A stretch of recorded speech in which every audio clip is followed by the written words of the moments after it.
대선을 9일 앞두고 더불어민주당 이재명 대선 후보는 대구 경북을 찾아 박정희 전 대통령의 산업화 업적을 평가하면서 통합정부를 강조합니다. 국민의힘 윤석열 대선 후보는 외가가 있는 강릉 등을 찾아서 북한의 탄도미사일 발사를 비판하며 접경지 민심에 호소합니다. 야권 단일화 결렬을 선언한 국민의당 안철수 대선 후보는 전북 고창과 전주 등을 찾아 소상공인과 청년을 공략합니다. 국민의힘 권영세 선거대책본부장은 야권의 단일화 문제가 어려워진 것을 인정할 수밖에 없다면서도 끈을 놓는 일은 없을 거라고 말했습니다. 러시아의 우크라이나 공격으로 어린이를 포함해 민간인 350여 명이 숨지는 등 인명피해가 속출하고 있습니다. 양측은 벨라루스 국경 지역에서 만나 회담을 여는데 젤렌스키 우크라이나 대통령은 회담 결과에 크게 기대하지 않는다고 말했습니다. 우크라이나 사태로 국제 유가가 출렁이면서 국내 휘발유 값이 2,000원대에 이를 수 있다는 전망까지 나왔습니다. 원자재 가격이 더 올라 물가 상승 압력이 커질 것으로 예상되면서 경제 성장 둔화 우려가 나오고 있습니다. 휴일인 어제 코로나19 신규 확진자가 13만 9,626명 발생했습니다. 하루 사이 114명이 숨져서 역대 최다 수치를 보였고 위중증 환자도 누적 기준 715명으로 늘었습니다. 정부는 내일부터 식당과 카페 등 모든 다중이용시설에서 방역 패스를 일시 중단하기로 했습니다. 코로나19 방역 조치로 피해를 봤지만 지난달 손실보상금 신청에서 제외됐던 업종에 대한 손실보상금 선지급 신청이 진행되고 있습니다. 250만 원이 선지급되는데 오늘은 사업자 번호 끝자리가 5와 0인 사업자가 신청할 수 있습니다.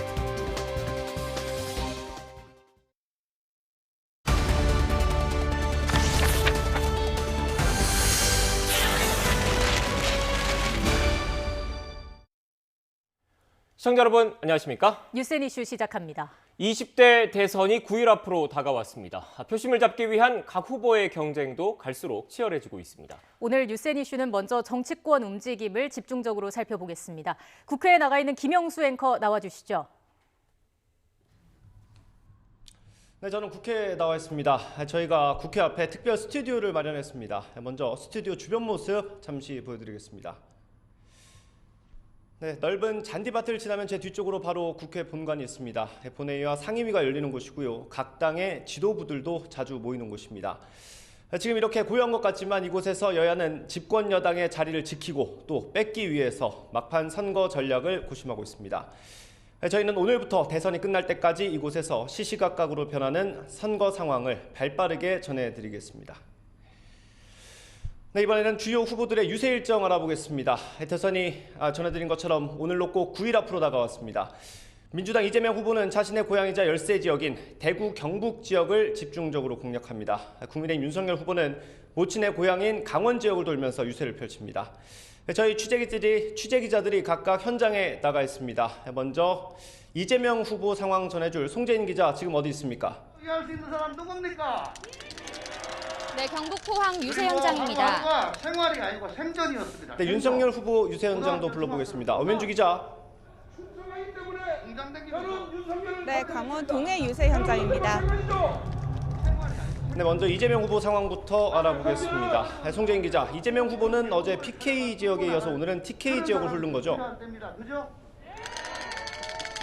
네, 그렇습니다. 그 출발지가 바로 이곳 경북 포항입니다. 이재명 후보 도착 전부터 이곳 시청 앞 광장에는 지지자들이 몰려 푸른색으로 거리를 채우고 있는데요. 이 후보의 도착 시간이 가까워질수록 이 후보를 연호하는 함성 역시도 커지고 있습니다. 이 후보는 이곳에서 먼저 포스코 지주사 본사의 포항 이전에 대한 환영의 뜻을 밝힌 뒤 고 박태준 초대회장을 언급하며 제2의 경제기적 실현을 공언합니다. 이후엔 경주와 대구, 구미를 거쳐 안동, 영주까지 내륙으로 들어가는 유세 일정을 펼치는데요.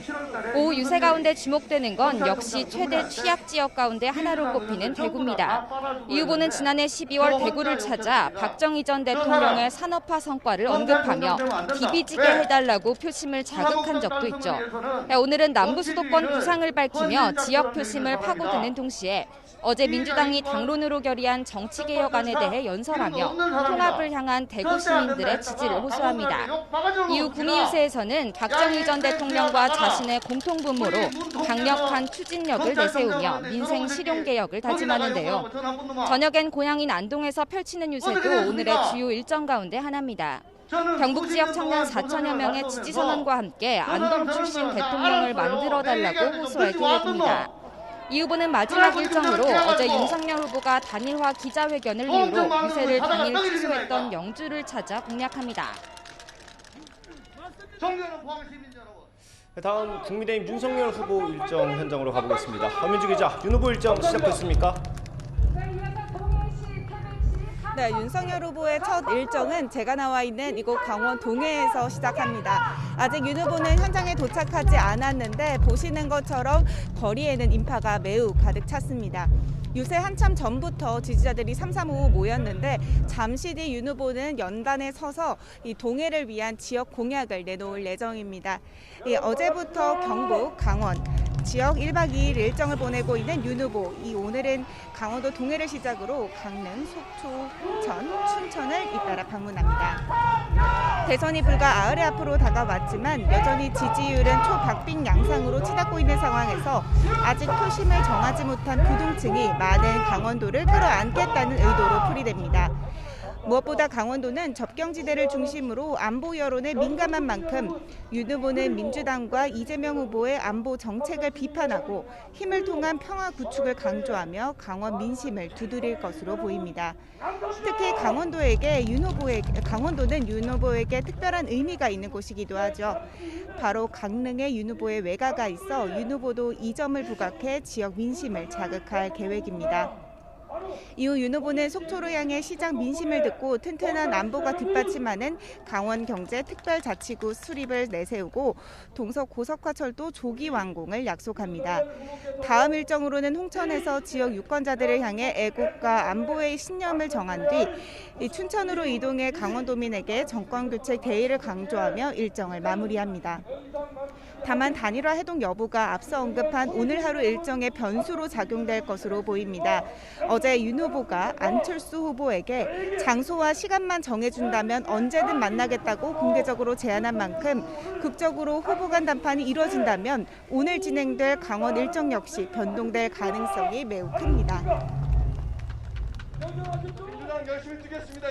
네, 지금까지 여야 유세 현장 살펴봤습니다. 송재인, 엄윤주 기자 수고했습니다. 네, 감사합니다. 네, 각 후보들의 유세 상황 살펴봤고요. 그럼 지금부터는 현재 판세와 선거 상황, 각 당의 전략까지 자세히 알아보겠습니다. 정치부 나연수 기자 나와 있습니다. 어서 오십시오. 네, 일단 현재 대선이 어디까지 왔는지 정리를 좀 해보겠습니다. 오늘 투표용지가 인쇄되는 거죠? 네, 오늘부터 투표용지 인쇄가 시작이 됩니다. 그래서 이후에 사퇴하는 후보가 생길 경우에는 투표용지에 이를 반영할 수 없기 때문에 투표 당일 투표소 앞에만 공고하게 됩니다. 그러면 투표하려는 후보가 사퇴했다는 사실을 미처 인지하지 못한 유권자들의 무효표가 나올 수 있겠죠. 예. 야권 단일화 시한을 투표용지 인쇄 전날인 어제까지로 사실상 봤던 것이 이런 이유 때문입니다. 네. 지난주 수요일에 시작했던 재외국민 투표는 오늘까지고요. 예. 사전 투표는 다음 달 4, 5일, 다음 달이라고 하지만 오늘이 2월의 마지막 날이기 때문에 예. 오는 금토 이틀간 진행이 됩니다. 사전 투표 전날인 오는 3일부터는 여론조사 결과 공표가 금지됩니다. 예. 이른바 깜깜이 선거 기간이 시작되는 겁니다. 네, 저희가 9일 남았다고 계속 언급을 하고 있는데 사전 투표로 보면 진짜 얼마 안 남은 상황이네요. 나 기자 언급한 대로 투표용지 인쇄를 앞두고 국민의힘 윤석열 후보랑 국민의당 안철수 후보의 단일화가 굉장히 관심이었는데 일단 단일화는 좀 멀어지는 것 같고 내탁 공방만 가열되는 상황인 것 같아요. 네, 그렇습니다. 오늘 아침 상황을 보면요. 국민의힘 권영세 선거대책본부장이 오전 선대본부 회의가 끝난 후에 단일화가 어려워진 것을 솔직히 인정할 수밖에 없다 이렇게 말했습니다. 예. 하지만 그러면서도 단일화 끈을 놓지는 않을 것이라고 여지를 남겨뒀고요. 양측의 물밑 접촉 노력은 아직 이루어지지 않고 있다고 합니다. 그러면서도 전에도 사실 끊어졌다고 했지만 이어진 부분도 있고 시간도 며칠 있다라는 예. 말로 단일화 가능성의 여지를 남겼습니다. 그렇지만 양당의 진실 공방은 계속 격화하고 있습니다. 국민의힘 권성동 의원은 오늘 오전 라디오 인터뷰에서 물밑 논의가 오간 세계 채널 어디에서도 이 예. 여론조사 경선 방식에 대해서는 얘기가 나오지 않았다 이렇게 주장을 하는데요. 예. 반면 국민의당 권은희 원내대표는 이 협상에 임하는 양측 입장 자체가 달랐다고 설명합니다. 국민의힘은 안 후보가 사퇴하리라는 입장을 가지고 제안해야 한다는 생각이었지만 국민의당은 여론조사 경선 방식에 의한 단일화를 해야 한다는 생각이었기 때문에 양측의 입장 자체가 달랐고 따라서 협상이 성립되기 어려웠다는 취지입니다. 네, 그렇군요. 그럼 이제 막판에 단일화 가능성은 뭐 아예 없어졌다 이렇게 볼 수 있는 겁니까?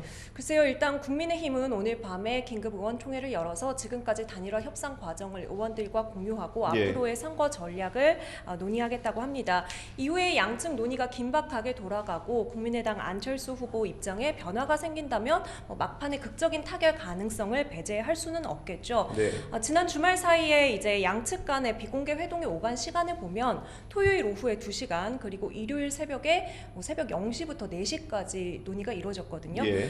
그러니까 뭐 의지만 있다면 밤새서라도 협상은 가능합니다. 하지만 어제 윤석열 후보가 협상 결렬됐다 발표를 하고 나서 이후에 진실 공방이 오간 과정을 보면 양측의 감정이 굉장히 이렇게 틀어져 있는 상황이에요. 예. 그래서 뭐 어떤 짓도 할 수 있는 신뢰할 수 없는 세력이다 이런 말이 나오기도 했고 예. 국민의당 권은희 원내대표도 오늘 아침 라디오 인터뷰에서 단일화는 없다 이렇게 여지의 못을 박았기 때문에 예. 현재로서는 사실상 무산됐다 이렇게 보이고요. 다만 이 협상이 결렬된 책임을 서로 양측에게 씌우면서 좀 예. 지지층을 결집하려는 이런 움직임으로 보입니다. 네, 민주당에서는 단일화가 사실상 불발됐다 이렇게 거의 확정적으로 얘기를 하고 있잖아요. 민주당 입장에서는 좀 좋은 거 아닙니까? 그렇죠. 지금 민주당 입장에서는 사실상 뭐 표정 관리를 하고 있다 이렇게 봐야 되지 않겠습니까? 예. 민주당 우상호 총괄선대본부장 오늘 오전 라디오 인터뷰에서 이번 단일화 과정에서 모든 걸 뒤에서 주무르는 사람이 장제원 의원이라는 사실이 확인됐다라고 하면서 이른바 윤핵관 논란에 다시 불을 지폈습니다. 어젯밤 늦게 열린 긴급 의원총회에서는 앞서 송영길 대표가 발표했었죠. 예. 국민통합 정치개혁안을 당론으로 채택했는데요. 여기 담긴 내용들이 대통령 4년 중임제, 그리고 결선투표 도입, 국무총리 국회 추천제 도입, 비례성 강화를 위한 선거제도 개편 같은 기존의 안철수 후보, 심상정 후보가 요구했던 내용들이 상당 부분 반영이 되어 있습니다. 예. 그러니까 통합정부를 구성해서 제3지대가 요구해온 다당제 정치개혁을 하겠다라고 말을 하면서 윤석열 후보 빼고 다 모이자라는 이런 통합정부 움직임을 구체화하고 있다고 보이고요. 네. 최근에 뭐 김종인 전 국민의힘 총괄선대위원장은 물론이고 지금 우리공화당의 조원진 대선 후보 이분이 이제 친박으로 분류되는 분이거든요. 여기까지 전화로 합류 의사를 타진했다고 하고요. 이재명 후보가 진중권 전 교수, 민주당을 한창 비판하고 있는 진중권 전 교수에게까지도 전화를 해서 떠나게 해서 미안하다 이런 사과를 했다고 하니 그야말로 뭐 반윤 연대를 구축하고 있다고 보아도 무방할 것 같습니다. 이렇게 반윤 통합에 좀 열을 올리는 것 그리고 이 야권의 통합, 야권의 단일화가 관심사가 되는 게 현재 판세와 좀 무관하지 않은 것 같아요. 지금 지지율은 좀 어떻습니까? 네, 일단 오늘 오전에 발표된 지지율부터 보겠습니다. TBS가 한국사회여론연구소 KSOI에 의뢰해서 지난 25일부터 이틀 동안 전국 성인 남녀 1000명에게 자동응답 전화 방식으로 조사한 결과인데요. 민주당 이재명 후보가 43.2%, 국민의힘 윤석열 후보는 45%, 오차 범위 안에 접점을 벌이고 있다고 볼 수 있겠습니다. 그런데 같은 기간에 이 조사 방식을 전화 면접 방식으로 바꿔서 물었을 때는 결과가 다르게 나타났는데요.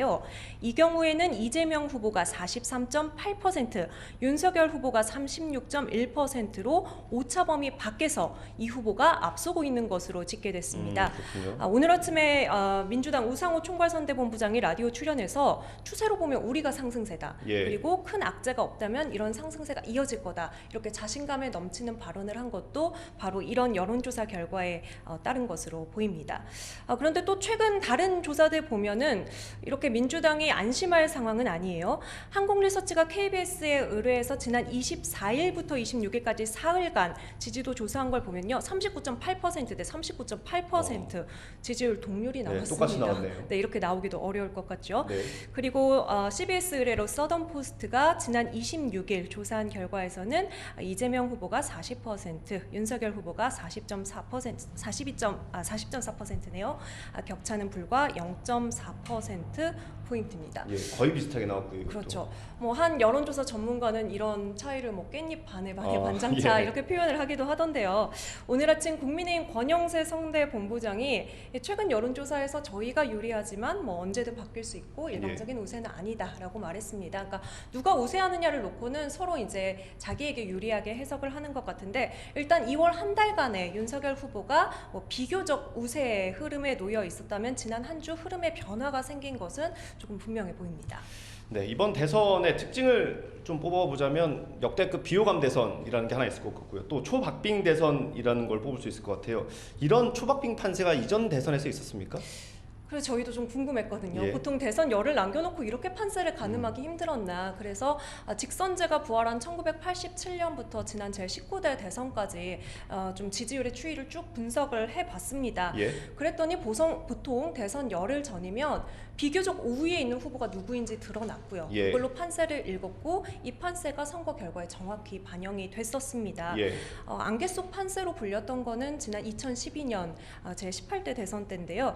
이때 박근혜 당시 새누리당 후보 그리고 문재인 당시 민주통합당 후보의 양강 구도였는데 예. 선거 3주 전부터 선거 당일까지 후보 간의 격차가 최대 4%포인트를 벗어나지 않았습니다. 예. 그래서 당시에도 좀 결과를 예측하기 어렵다 이런 분석이 많았었는데요. 근데 당시에는 이 선거 초반부터 굉장히 압도적으로 우세해 나가던 박근혜 후보를 당시에 야권 단일화에 성공한 문재인 당시 후보가 이렇게 한 번에 따라잡아서 예. 이렇게 간격을 유지해간 그런 추세였다면 이번 대선은 좀 양강 후보 각자의 좀 지지율 변동폭이 굉장히 큽니다. 예. 그래프로 보면은 조금 더 확실하게 드러날 수 있을 텐데요. 네. 대선 111일 전부터 지난주 D-13일 전까지의 지지율 변동폭을 보면은 뭐 이렇게 엎치락 뒤치락 하는 판세를 볼 수 있어요. 그러네요. 이런 것은 기존 대선에서는 좀 보기 힘든 굉장히 예. 이례적인 추이라고 보여집니다. 예. 그 지지율이 추세를 읽으라고 하는데 이렇게 보면 추세를 읽기도 어려운 것 흐름을 같습니다. 읽기가 어렵습니다. 네. 예. 뭐 이번 대선에서는 왜 이런 현상이 두드러지는 겁니까? 뭐 말씀하신 대로 역대급 비호감 대선이라는 말이 있죠. 뭐 국민의 한 사람으로서나 정치부 기자로서나 참 씁쓸한 표현인데요. 후보나 가족 또 주변에 있는 논란들이 좀 많다 보니까 중도층 또 무당층 유권자들이 아직 어느 후보에게 표를 줄지 마음을 굳히지 못한 상태로 보이고요. 그렇기 예. 때문에 뭐 부정적인 이슈가 터질 때마다 그때 즉각 여론에 반영이 되는 것 같습니다. 네. 유권자들이 마음에 드는 후보가 없을 때는 이 후보에 대한 선호도가 아니라 뭐 내가 각자가 달성하고자 하는 어떤 정치적인 목적이나 신념 네. 이런 명분을 가지고 투표를 하는 경우가 많거든요. 네. 대표적인 게 뭐 정권 교체 또는 정권 심판론이라든지 네. 어떤 정당의 정체성, 정책 같은 걸 보고 투표하는 게 그런 경우겠죠. 예. 근데 이번 같은 경우에는 야권 단일화 이슈가 아직 해소가 안 됐기 때문에 그 부분에 대한 판단도 유보하고 있는 유권자들이 많은 것으로 보입니다. 네, 그렇군요. 이제 대선까지는 9일 남았고 그러면 마지막 남은 변수는 야권 단일화가 유일한 겁니까? 획기적인 추가 공약이 나오지 않는다면 네. 후보나 선대위 쪽에서 좀 조절해 볼 수 있는 변수는 거의 유일한 것 같아요. 네. 그런데 이 단일화 여부가 지지율에는 크게 영향을 미치지 않을 것이다. 뭐 이런 분석들도 있습니다. 네. 그러니까 안철수 후보의 지지층이 윤석열 후보 쪽으로 완전히 흡수가 될지 일부는 이재명 후보에게로 갈지 이게 어느 정도로 나눠질지를 아직 예측하기가 힘들다는 거죠. 모레 사회 분야 마지막 토론을 앞두고 있거든요. 네. 이 토론에서 후보들이 어떤 모습을 보여줄 것인가 그리고 현재 코로나19 확산세 또 우크라이나 전쟁 사태 예. 또 사전투표율 여기서 2030 청년층이 얼마나 투표할 것인가 어디로 표를 줄 것인가가 상당한 변수가 될 것으로 보이고요. 예. 결국에는 부동층 표심을 누가 많이 잡느냐의 싸움인데 정말 마지막까지 결정을 못한 유권자들은 기표소 안에 들어가서 이 사람은 정말 안 돼라는 마음가짐으로 투표를 할 수 있어요. 그렇죠. 그렇게 되면은 가장 최근에 있었던 부정적인 이미지, 리센트 이펙트, 최근 효과라고 하죠. 예. 가장 최근에 본 부정적 이미지가 그간의 후보에게 쌓여있던 여러 가지 부정적인 기억들을 불러일으키면서 투표하는데 영향을 줄 수 있기 때문에 예. 마지막에 이제 또 다른 논란, 또 다른 구설, 실언이나 무리수에 휩싸이지 않도록 후보들이 조금 자중하는 이런 노력이 예. 필요할 것 같습니다. 제 주변에 물어봐도 아직 결정하지 못하신 분들이 꽤 많더라고요. 후보들 앞으로 실수를 좀 줄이는 데 주력할 것 같고. 그러면 9일 남은 선거, 각 당의 선거 전략은 어떻습니까? 네, 더불어민주당 이재명 후보는 오늘 영남 부동층 막판 구애를 하고 있죠. 앞서 예. 송재인 기자가 전해드렸는데요. 네. 민주당의 우상호 본부장은 호남은 70% 이상 지지율 할 거다 이렇게 네. 전망을 하고 있고 예. 최대 승부처를 서울로 보고 있습니다. 그래서 내일 3.1절을 맞아서 네. 뭐 당원들, 의원들, 기초의원들 전부 모이는 총동원 유세를 계획을 하고 있습니다. 예. 신촌과 연세로에서 2030 청년층을 겨냥한 총동원 유세를 벌인다는 계획이고요. 국민의힘 윤석열 후보는 어제부터 경북과 강원 1박 2일 유세를 벌이고 있죠. 오늘 외가인 강원도 강릉을 중심으로 지역 민심을 집중 공략한다는 전략이고요. 오늘 밤 의원총회에서 향후 전략도 단일화 어떻게 할 것인지 여부가 좀 결정이 되면 이에 따라서 일단 윤석열 후보 측은 언제든지 만날 수 있다고 문을 열어놓은 상태이기 때문에 마지막까지 좀 정권 교체 민심을 포섭하는 전략으로 나갈 것 같습니다. 예. 정의당 심상정 후보는 오늘 강원도 강릉에서 중앙시장 상인들 그리고 청년 지역 활동가들 만나서 춘천에서 유세를 하게 되고요. 국민의당 안철수 후보는 이틀째 호남 유세 이어가는데요. 오늘 전북 지역 시장을 돌고 전북대 앞에서 학생들을 만나서 대선 끝까지 완주하겠다는 의지를 보여줄 것으로 보입니다. 네. 네, 이렇게 정치부 나연수 기자와 함께 각 당의 선거 전략까지 짚어봤습니다. 여론조사 지지율이 동률을 기록하는 역대급 초박빙 대선입니다. 투표 당일까지 생생한 선거 소식 이곳에서 전해드리도록 하겠습니다. 지금까지 국회 스튜디오에서 대선 소식 전해드렸습니다. 네, 바로 이어서 코로나19 관련 소식 전해드리겠습니다. 방역당국의 브리핑이 조금 전 진행됐는데 직접 보시죠. 네, 2월 28일 월요일 중대본 브리핑 시작하겠습니다. 오늘 중대본에서는 방역패스 조정 방안에 대해서 논의를 했습니다. 내일 3월 1일 0시부터 방역패스는 잠정적으로 중단합니다. 새로운 변이 바이러스가 나타나는 등의 상황 변동이 없는 한 계속 중단할 예정입니다. 이는 한정된 보건소 자원을 고위험군의 어떤 검사 그리고 확진자 관리에 집중하기 위해서 음성 확인서 발급을 중단할 필요성 그리고 예방접종률이 향상돼서 방역 패스의 필요성에 대한 논란과 갈등이 커지고 또 사회적 연대가 약화되고 있는 문제도 고려했습니다. 법원 판결에 따라 지역적 혼란도 발생하고 있고요. 정치권과 언론 등의 문제제기도 지속되어 왔습니다. 이러한 점들을 고려해 내일 0시를 기준으로 방역패스 적용을 중단합니다. 기존의 11종 다중이용 시설에 대한 방역패스 적용을 해제하고 50인 이상 대규모 행사 또 집회에 적용했던 방역패스도 모두 해제합니다. 이에 따라서 QR 확인 등의 절차도 모두 없어지게 되겠습니다. 청소년 방역패스도 시행일이 4월 1일로 예정되어 있었던 만큼 3월 중 별도 조정이 없는 경우 시행이 중단되겠습니다. 이와 함께 보건소, 선별진료소와 또 임시선별검사소에서 음성확인서 발급도 중단합니다. 방역패스를 해제함에 따라서 음성확인서 발급 필요성이 없게 되었기에 후속되는 조치입니다. 특히 음성확인서 발급을 임의적으로 요청하고 있는 기업, 또 기관 등은 이 점을 고려해서 음성확인서 제시 요청을 자제해 주실 것을 당부드립니다. 개인적인 용도로 음성확인 소견서가 필요한 경우에는 동네 의료기관에 방문하셔서 별도로 발급받으시기 바랍니다. 방역패스 중단으로 기존의 음성확인서 발급 업무 등에 투입됐던 보건소 인력들은 고위험군에 대한 신속한 검사 그리고 재택치료 관리에 투입할 수 있게 될 것입니다.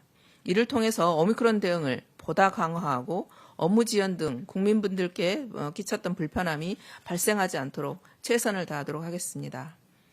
다음으로 주요 방역 지표에 대해서 말씀드리겠습니다. 지난 1주간의 위험도 분석에 대한 세부 내용은 방대본 브리핑에서 설명드릴 것입니다. 그 외에 위중증 환자 수는 오늘 기준으로 715명입니다. 사망자는 주간 평균 86.9명이며 오늘 기준으로는 114명의 사망자가 발생했습니다. 고인의 명복을 빌고 또 유가족들에게 심심한 위로의 말씀 함께 전합니다. 오미크론의 중증화율과 치명률은 델타보다 낮습니다. 특히 접종 완료자에 있어서는 계절 독감과 유사한 수준이라고 설명드린 바 있습니다. 21년 4월부터 22년 2월까지 변이 분석 완료자 14만 3천 명까지 확대해서 분석한 결과에서도 동일한 결과가 확인되었습니다. 3차 접종을 완료한 경우에는 오미크론의 치명률은 0.08입니다. 계절 독감의 0.05 내지 0.1% 치명률과 거의 유사한 수준까지 낮아집니다. 그렇지만 미접종자의 경우에는 치명률은 0.6%로 분석되었습니다. 접종을 받지 않는 경우 오미크론의 치명률은 계절 독감의 5 내지 7배에 달하는 것으로 분석됩니다. 이를 연령대별로 보게 되면 3차 접종을 완료한 60세 미만의 치명률은 제로입니다. 오미크론으로 인한 사망이 거의 없다는 얘기입니다. 예방접종을 완료한 경우 60세 이하의 위험성이 극단적으로 줄어들게 된 것입니다. 사망이 집중되는 60대 이상의 연령에서는 3차 접종자의 치명률은 0.05%에 불과합니다. 그렇지만 미접종 60세 이상의 치명률은 5.44입니다. 3차 접종률을 완료한 60세 이상에 비해 치명률이 10배 정도로 높습니다. 오미크론의 낮은 치명률은 오미크론의 자체 특성, 그리고 우리 국민들의 높은 예방접종력, 또 고위험 환자 중심의 의료 대응 체계 전환이 그 결과로서 나타난 거라고 보입니다. 의료 체계는 현재까지 관리 가능한 범위 내에서 운영되고 있습니다. 중환자 전담 치료 병상은 48.2%가 가용 중입니다. 또 중등도 환자를 위한 감염병 전담병원 병상은 54.3%가 가동되고 있습니다. 입원 치료를 필요로 하는 환자는 하루 이내 입원이 이루어지고 있고요. 입원 대기 환자는 없습니다. 확진자 급증에 따라 의료체계 역량을 확충하기 위한 방안 역시 마련하고 있습니다. 의료진 확진자가 급증해짐에 따라서 의료 공백에 발생하지 않도록 지난주 목요일 의료기관 업무 연속성 지침 계획, BCP 계획이라고 하죠. 이 지침을 보완한 바 있습니다. 의료진의 경우 확진 후 증상이 경미한 경우 그간 7일간의 격리를 했던 것을 최대 3일 격리 후에 근무가 가능하도록 기준이 변경되었습니다. 따라서 각 보건소에서는 보완된 기준에 따라서 의료기관 안에서 격리 기간을 단축할 수 있도록 협조해 주시기 바랍니다.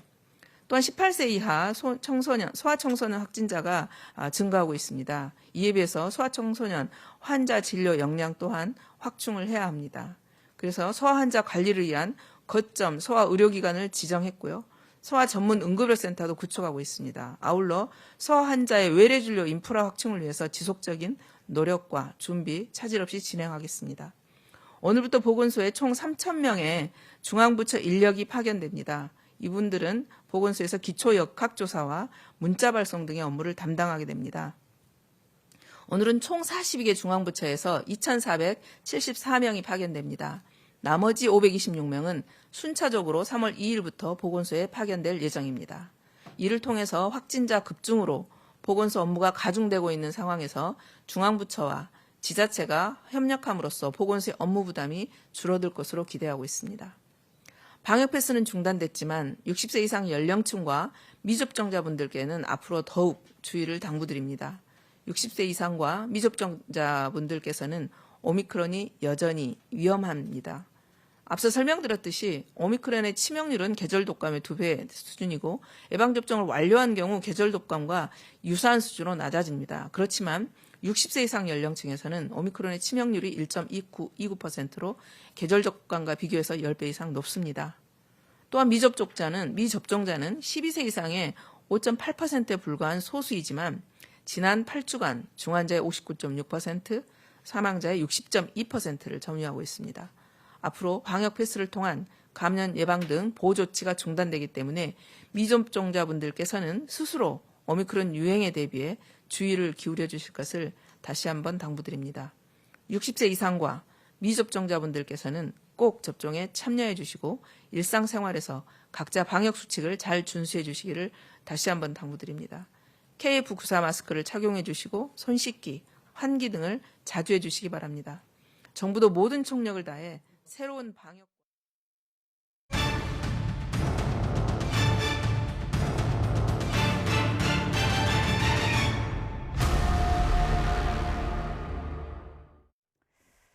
푸틴 러시아 대통령이 핵 위협 카드를 꺼내들며 긴장이 높아지고 있는 가운데 러시아와 우크라이나 대표단이 벨라루스에서 만나 회담하기로 했습니다.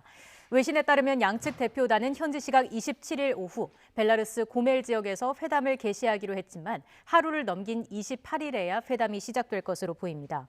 리아 보노스티 통신은 우크라이나 대표단이 폴란드를 거쳐 벨라루스로 오고 있어 시간이 걸린다면서 회담이 28일 아침에 열릴 수 있다고 전했습니다.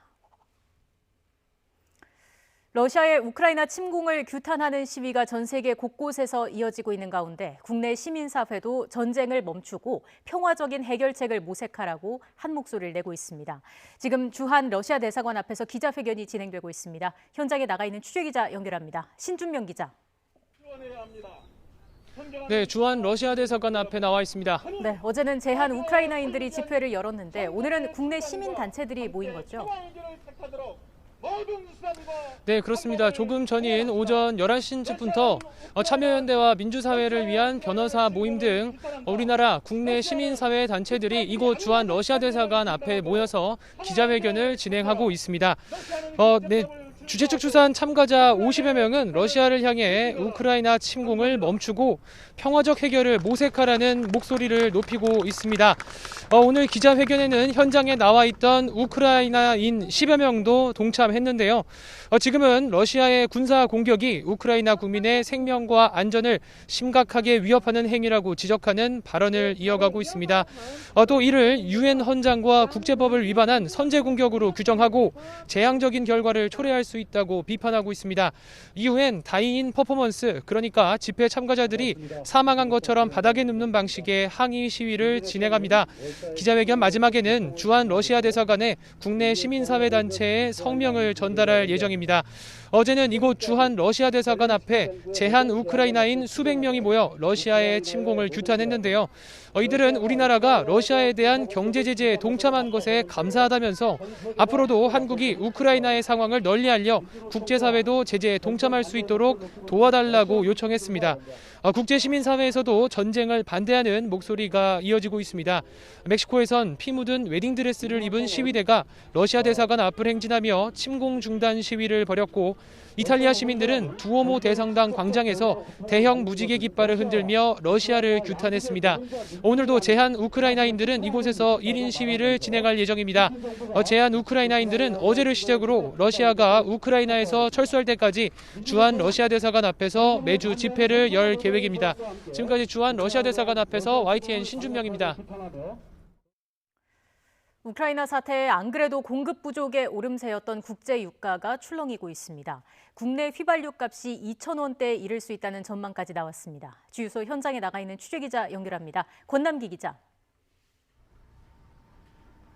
네, 서울 염창동의 한 주유소에 나와 있습니다. 네, 우크라이나 사태 등의 영향으로 국제 유가가 급등하면서 국내 기름값도 계속 오르고 있다고요.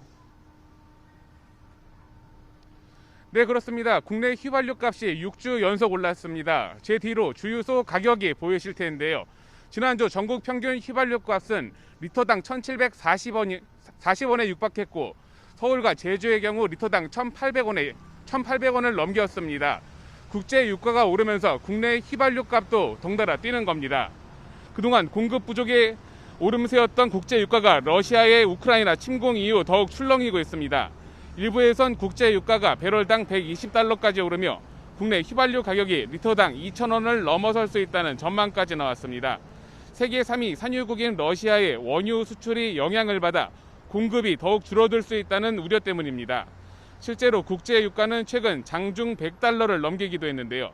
미국이 러시아의 석유나 가스 등을 제재하거나 유럽 수요의 3분의 1을 차지하는 러시아 가스 공급에 차질이 생길 경우 원유 가격은 크게 오를 거로 보입니다. 여기에 우크라이나 사태 등의 영향으로 환율도 달러당 1,200원을 넘기면서 국내 기름값 부담은 더욱 커지게 됐습니다.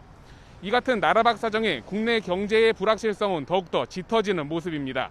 당장 물가 상승 압박이 커지는 동시에 사태가 길어지면 기업의 투자 위축과 제조업 피해까지 타격이 불가피할 전망입니다. 정부는 가장 강력한 카드인 유류세 인하 연장을 검토하고 있는데요. 다만 조치를 연장해도 이미 인하분이 반영돼 소비자는 값이 내려갔다고 느끼기 어려운 상황입니다. 일부에선 인하율을 지금의 20%에서 더 높여야 한다는 지적도 나옵니다. 유류세 인하 조치는 오는 4월에 만료되는데 정부는 다음 달 중순쯤 연장 여부를 결정한다는 방침입니다. 지금까지 서울 염창동의 주유소에서 YTN 권남기입니다.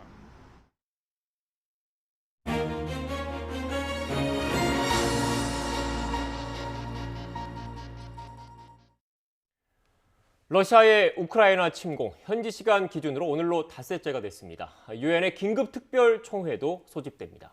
우크라이나 현재 상황과 전망 두 분의 전문가와 진단해 보겠습니다. 이양구 전 우크라이나 대사, 올레나 쉐겔 한국외대 우크라이나어과 교수 나오셨습니다. 어서 오십시오. 네, 안녕하세요. 반갑습니다. 네, 안녕하세요. 먼저 조금 전 들어온 소식부터 전해드려야 될 것 같습니다. 지금 현지 상황이 급박하게 돌아가고 있는데 러시아 지상군이 우크라이나의 수도죠, 키예프 근처로 대거 이동하고 있다. 그리고 미국 위성업체 발로 나온 내용으로는 러시아 탱크 등 5km 행렬이 포착됐다라는 보도까지 지금 들어왔습니다. 지금 먼저 현재 상황에 대해서는 좀 대사님께 좀 여쭤봐야 할 것 같은데 일단 현지 상황이 좀 급박하게 돌아가고 있는 것 같습니다. 전반적으로 좀 정리를 해주시겠습니까?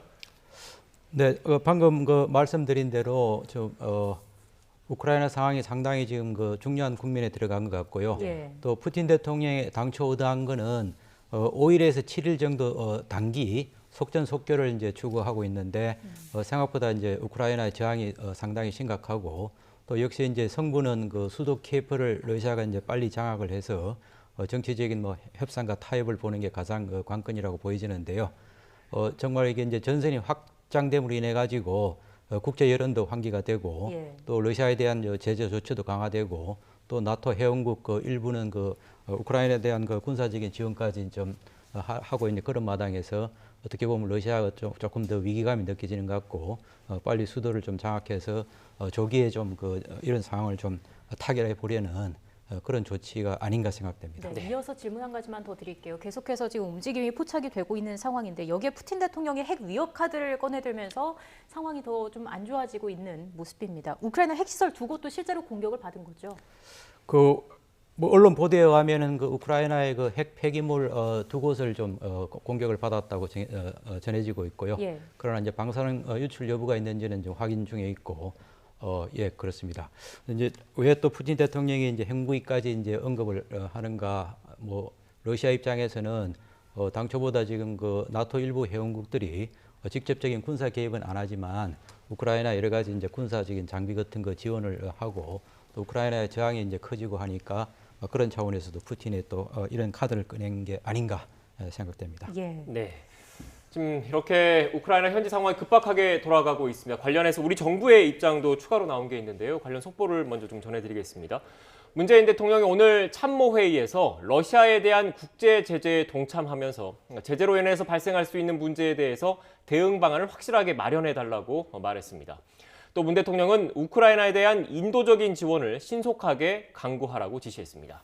네. 한편 문 대통령은 에너지와 곡물을 비롯한 글로벌 공급망이 단기적 수급에는 문제가 없지만 점차 그 영향이 가시화될 전망이라는 보고를 받고 기업과 한 라인을 구축해서 수급 상황을 세밀하게 모니터링하고 제3국 수입, 재고 확대, 대체재 확보 등을 통해서 지속적으로 수급 안정화를 기하도록 하라고 말했다는 소식까지 들어왔습니다.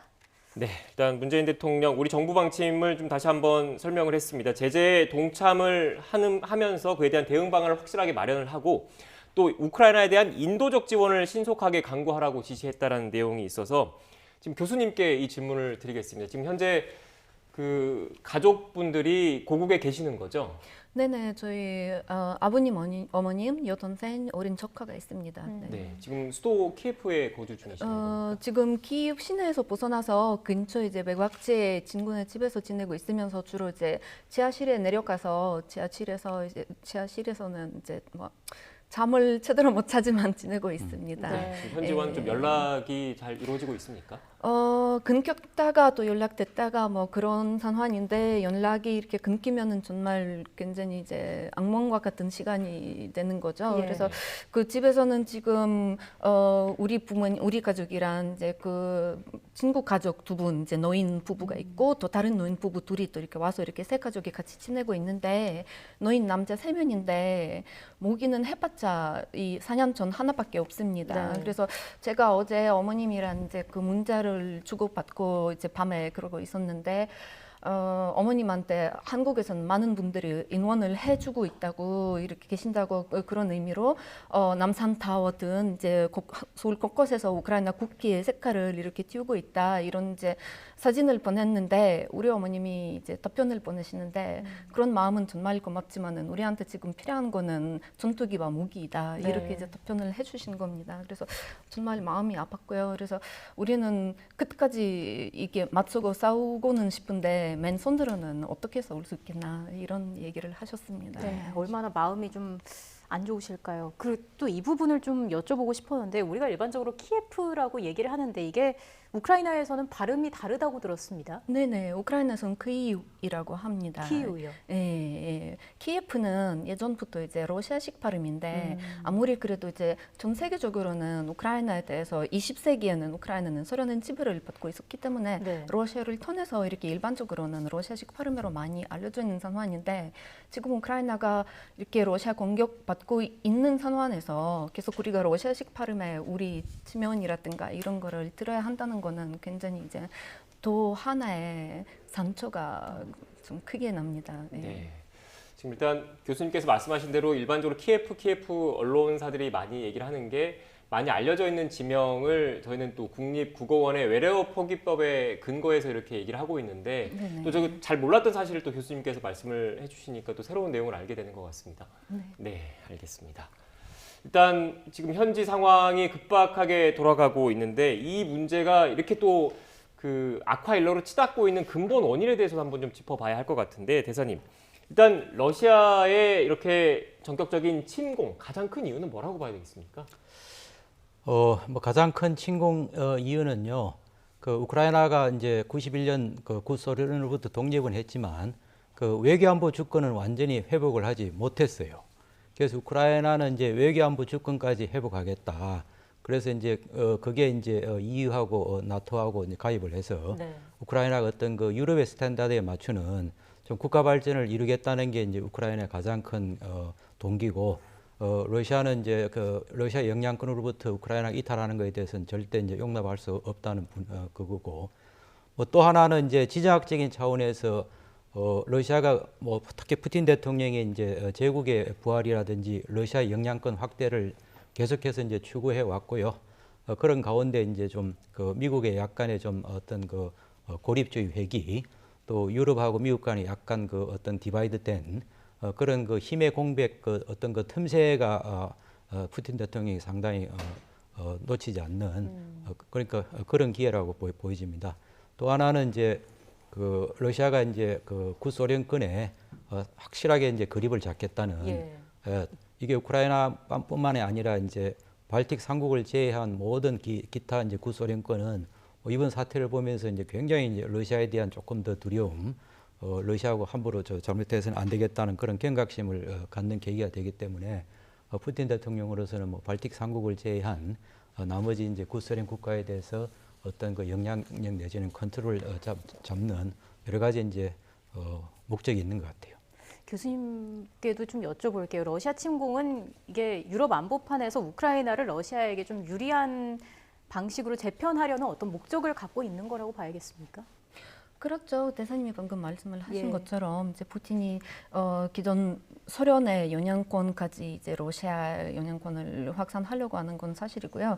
근데 여기에서는 위험한 거는 사실은 구소련 국가들뿐만 아니라 얼마 전에 이제 스웨덴과 핀란드 대통령들과의 전화 통화에서 이 두 개 국가가 지금 이제 나토 가입을 고려하고 있다고 그렇게 발표를 했었잖아요. 그래서 굉장히 협박적인 그런 얘기를 했더라고요. 나토에 가입을 할 생각 마라. 안 그러면 우리도 어떻게 뭐 대응하겠다 이런 협박적인 얘기를 했었던 거였거든요. 그래서 사실은 푸틴이 예전부터 어떻게 보면은 자신의 어떤 계획을 계속 얘기하고 있었다라고 볼 수 있거든요.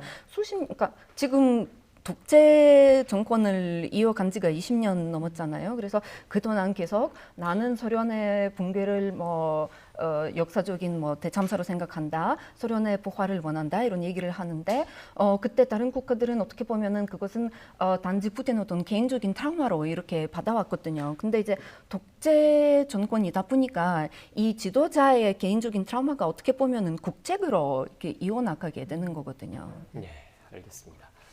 일단 지금 주말 사이 그리고 뭐 시시각각으로 상황이 좀 변하고 있는데 이 얘기도 좀 들리고 있습니다. 지금 러시아와 우크라이나와 러시아가 관련된 휴전 관련된 그 협상, 회담을 하지 않을까 이게 또 예정돼 있다 이런 외신 보도들도 나오고 있는데 일단 벨라루스 국경 지역에서 회담이 열릴 것으로 외신 보도는 들어오고 있습니다.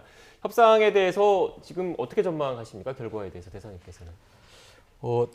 협상은 뭐 러시아가 이제 굉장히 그 유리할 때 또 반대로 러시아가 굉장히 불리할 때 협상할 수 있을 것 같고요. 네. 또 우크라이나 입장에서도 별다른 다른 대안이 없을 때 어쩔 수 없이 이제 협상에 나올 수 있는 그 계기가 될 것 같고요. 또 지금 전쟁 같은 경우는 이게 어떻게 보면 치킨 게임이거든요. 누구한테도 이제 성자가 없는 그런 가운데서 국제사회의 그 여론도 있고 해서 협상하지 않을 수 없는 그 분위기는 조성돼 있고 특히 이제 생각보다 우크라이나 그 저항이 상당히 좀 커지고 네. 그 러시아가 당초 의도했던 것보다 훨씬 조금 더 군사적인 그 지출이라든지 그 기간이라든지 길어질 가능성도 있고 또 국제 여론이 자꾸 이제 악화되고 하니까 서방도 더 이제 강하게 나오는 뭐 이런 거는 러시아가 조금 그 불리한 차원이 있고 또 동시에 유리한 거는 모든 사람의 기대를 뛰어넘고 러시아가 이제 전면전을 감행함으로 인해 가지고 또 푸틴 대통령이 그 어떤 그 얻을 수 있는 소득도 좀 많이 있다고 봐요. 그래서 지금은 상당히 협상의 이제 타이밍이긴 한데 문제는 그 푸틴 대통령이 이제 우크라이나 하나만 갖고 이제 만족을 하느냐, 우크라이나를 벗어나 가지고 또 지난번에 이제 여러 가지 안보에 대한 여러 가지 이제 푸틴의 요구 사항을 전달한 거 보면은 뭐 97년 이전 상태로 다 이제 원위치 해라. 그런 거는 뭐 서방도 받아들일 수 없는 그 컨디션이고 해서 이제 결국은 이제 푸틴의 어떤 그런 결정 또 어떤 그 전황의 결정 이런 거에 따라서 달려 있다고 보는데요.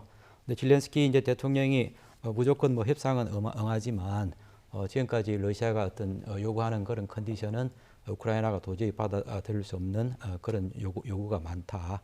그래서 협상을 하더라도 협상이 잘 될 거라 기대하는 건 조금 더 두고 봐야 될 것 같아요. 네. 교수님께서는 어떻게 전망하세요? 어떤 협상 카드를 서로 좀 준비하고 있을 것으로 보시는지요? 글쎄 젤렌스키 대통령은 대국민 연설에서는 이 협상에는 큰 기대가 없다라고 이렇게 얘기를 하면서 네. 그래도 우리는 변화를 이룰 수 있으면 어떤 기회든 이제 활용해야 된다라고 그런 얘기를 했었습니다.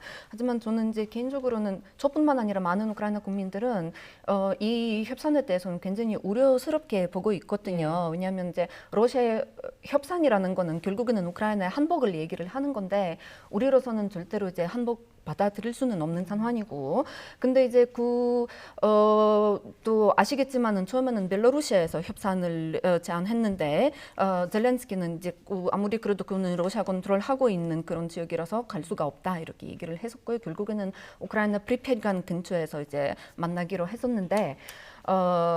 우크라이나 사람들이 이제 우려하는 거는 지금 우크라이나 외교부 차관이 거기 참여하기로 지금 되어 있는데 이 협상 과정에서는 어떤 뭐 간여가 있거나 아니면 그 차관의 서면이 위조돼서 이런 이제 러시아가 위조한 그런 협상 선언문을 이렇게 발표할까봐 그런 데 대해서는 굉장히 우려를 많이 하고 있습니다. 네.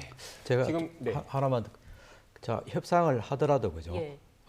이게 정말 우크라이나한테 너무 불리한 일방적인 협상이 되면은 그게 또 국민들한테 설득하기 상당히 어려울 것 같아요. 네. 만약에 이제 국민들이 납득하지 않는 협상이 되면은 많은 국민들이 또 거기에 대해 저항하다 보면은 결국은 또 더 큰 그 불씨가 될 수 있기 때문에 러시아에서 너무 이제 가혹하고 무리한 협상 조건을 걸지 않는 게 성공적인 협상의 조건이라고 봅니다. 네. 제가 지금 시청자분들의 이해를 돕기 위해서 핵심 쟁점들을 하나 정리를 하고 교수님께 다시 한번 좀 질문을 드릴게요. 일단 그동안에 러시아와 우크라이나와 러시아 사이의 핵심 갈등 쟁점이 일단 그 우크라이나의 나토 가입 여부 그리고 그 우크라이나 동부의 돈바스 지역에 있는 친러 반군 장악 지역에 대해서 이 영향력, 독립국가 승인 여부 그리고 하나는 지금 젤렌스키 대통령의 이 정부 대신에 그러니까 이른바 친서방 정권 대신에 친러 정권 수립 여부 크게 이 세 가지가 핵심 쟁점인 것 같은데 만약에 협상이 진행이 되더라도 이 쟁점에 대해서 이견 차이, 그러니까 의견 차이를 좁히기는 쉽지 않다고 보시는 거죠, 교수님께서도? 그럼요. 지금 말씀하셨던 그 부분들은 우크라이나 국민들로서는 지금 절대로 받아들일 수 있는 부분들입니다. 그래서 젤렌스키 대통령도 당연히 그 부분을 받아들이지 않을 거라고 생각을 합니다. 네, 그렇다면 이 핵심 쟁점에 대해서 그런데 또 러시아 쪽에서는 요구를 할 것으로 지금 예상이 되고 있는데요. 그러면 교수님께서 보시기에는 협상이 진행이 되더라도 이게 단기간에 타결되는 거는 쉽지 않다 이렇게 보시는 겁니까? 네, 저는 그렇게 보고 있습니다. 그래서 아까 말씀드렸지만은 젤렌스키 대통령도 협상에 별로 기대를 하지 않고 있다 이렇게 얘기를 하는 이유는 또 역시 그런 이유입니다. 네, 대사님께서는 어떻게 보십니까? 제 생각에는 지금 러시아의 요구가 우크라이나만의 문제가 아니라는 데 있거든요. 네. 그래서 아까도 얘기했듯이 러시아는 뭐 거의 97년 이전에 그 유럽의 안보 지도를 원위치 해달라고 하는 거거든요. 그거는 이제 러시아, 우크라이나 간에 이제 타결해야 될 부분도 있고 또 미국하고 이제 나토 간에 타결해야 될 그 부분이 있기 때문에 결코 쉬운 협상은 아닐 거라고 보여지고요. 예. 그래서 이제 서방도 얼만큼 그 러시아의 이제 요구 조건을 이제 받아들일 수 있는 그런 좀 창의적이고 좀 통 큰 대안을 좀 마련해야 그런 정치적인 큰 그 합의가 돼야 이제 우크라이나하고도 이제 협상 가능한 거지. 우크라이나하고 협상 잘해가지고 러시아가 좀 더 어떤 앰비션을 갖다가 물러설 거다. 뭐 단기적으로는 미봉책일 수 있지만 또 어떤 갈등의 불씨는 굉장히 남겨둔 점에서 좀 이번에는 뭐 러시아가 좀 잘못한 부분도 있지만 또 서방이 이제 또 러시아를 하나의 지정학적인 파트너로서 어떤 러시아의 어떤 그런 건설적이고 긍정적인 역할을 해줄 수 있는 그런 좀 창의적인 좀 대안이 나오면 좋겠다. 예, 그런 생각도 있습니다. 네, 지금 두 분 말씀을 종합을 해보면 휴전 협상이 진행이 되더라도 단기간에 성과 도출, 협의안 타결은 쉽지 않아 보이는데 일단 그 젤렌스키 대통령을 비롯해서 수도 키예프, 우크라이나 발음으로는 크이유에서 일단 특히 그 시민분들이 결사항전의 의지를 갖고 있는 거지 않습니까? 그만큼 조국을 지켜야겠다는 의지가 강하다 이렇게 봐야 되는 거죠, 교수님? 네. 정말 목숨을 걸고 끝까지 우리나라를 지키려고 하는데 아까 말씀드렸던 것처럼 지금 우크라이나에는 꼭 필요한 거는 무기입니다. 네. 그리고 전투기고요. 아무리 잘 아시겠지만 이제 우크라이나는 공군이 좀 약한 편이라서 지금 러시아의 폭격, 미사일 공격 뭐 이런 거는 수없이 이루어지고 있고 특히 이제 벨라루시아 연토에서 지금 그런 공격이 많이 들어오고 있습니다. 그래서 한국에서는 이 사태에 대해서는 이제 러시아, 우크라이나 공격 이렇게 얘기를 하시지만 우크라이나에서는 지금 우리한테 전쟁을 선포한 나라를 러시아와 벨라루시로 지금 보고 있는 겁니다. 그래서 이거는 우크라이나 러시아 전쟁이 아니라 러시아 벨라루시 대 우크라이나 전쟁 이렇게 바라보고 있는 겁니다. 네. 교수님 추가로 좀 질문을 드리면 지금 우크라이나 국민들에게 가장 필요한 건 무기다 이렇게 말씀을 해주셨는데 일단 뭐 미국을 비롯해서 서유럽 서방 국가들이 직접적인 군사 지원은 하지 않고 있습니다. 그렇지만 뭐 미국이나 일부 유럽 국가에서는 무기 등은 지원을 하고 있고 대신에 뭐 스위프트라든지 이런 금융 제재는 가하고 있거든요. 여기에 대해서는 어떻게 생각하십니까? 사실은 굉장히 이것보다도 더 적극적인 지원이 지금 필요한 상황입니다. 제가 무기라고, 그러니까 우크라이나 사람들한테 지금 가장 필요한 거는 무기라고 대답을 드린 거는 물론 다른 국가들은 직접적으로 이제 그 군을 파견했으면은 그거는 가장 효과적인 도움이라고 보고 있지만은 우크라이나 사람들은 그게 사실상 거의 뭐 불가능하다라고 생각하기 때문에 우리는 지키되 무기만 좀 지원해달라. 근데 지금 지원받고 있는 무기는 부족합니다. 특히 이제 키이우나 돈 쪽에서는 이런 무기들은 좀 공급되고 있지만은 남부 같은 경우는 저희 외삼촌은 남부에서 사는데 지금 이제 러시아 군들이랑 좀 많이 싸우고 있습니다. 이렇게 작은 마을들이지만은 맞서고 있는 건데 하는 얘기는 키입 같은 경우는 지역 반어군 그런 데는 무기들은 소총이라든가 이런 거는 공급이 많이 됐는데 이런 이제 남부에 있는 작은 마을 도시들에는 그런 무기 공급을 받지 못한 상태입니다. 그래서 반어군 10면에 전 하나밖에 없고 그래서 사람들은 정말 탱크 앞에서 맨몸으로 서서 막으려고 하는 상황이 또 벌어지고 있습니다. 더 적극적인 지원책이 필요하다 말씀을 해주셨고요. 이런 가운데 유엔 긴급특별총회도 소집이 됩니다. 어떤 논의들이 좀 이루어지게 되겠습니까? 예, 지난번에 그 안보리 소집돼 가지고 이제 러시아 규탄 결의안을 그 상정을 했더랬는데 뭐 러시아의 어떤 그 비토로 그게 이제 채택이 못 되었거든요.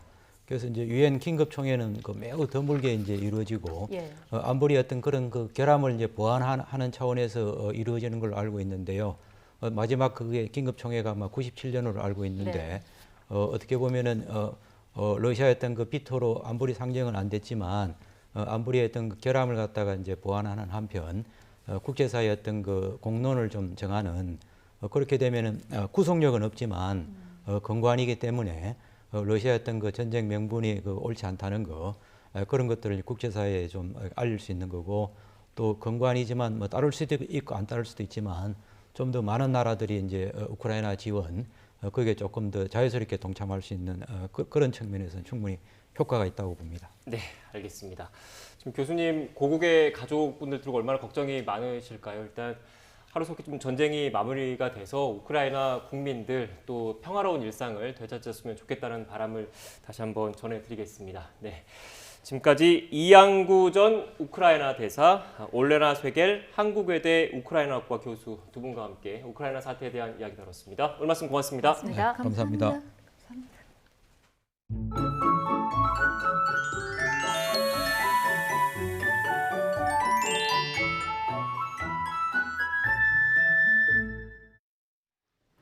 (3월이) 다가오니 봄 기운도 가득합니다. 오늘 서울 낮 기온이 영상 11도까지 오르면서 예년 기온을 3도나 웃돌며 포근하겠는데요. 다만 일교차는 크게 벌어지니까요. 시간대에 맞는 옷차림으로 체온 조절 잘해주시기 바랍니다. 오늘 전국 하늘에 구름 많겠습니다. 공기도 깨끗해서 미세먼지 걱정도 없겠는데요. 다만 맑은 날씨 속에 대기는 여전히 건조합니다. 동해안과 충북, 영남과 전남에서는 건조특보가 계속되고 있는 만큼 산불 등 화재 발생하지 않도록 각별히 유의하시기 바랍니다. 오늘 낮 기온은 예년 기온을 3도에서 5도가량 크게 웃돌겠습니다. 서울 11도, 대전 14도, 광주 16도가 예상됩니다. 날씨였습니다.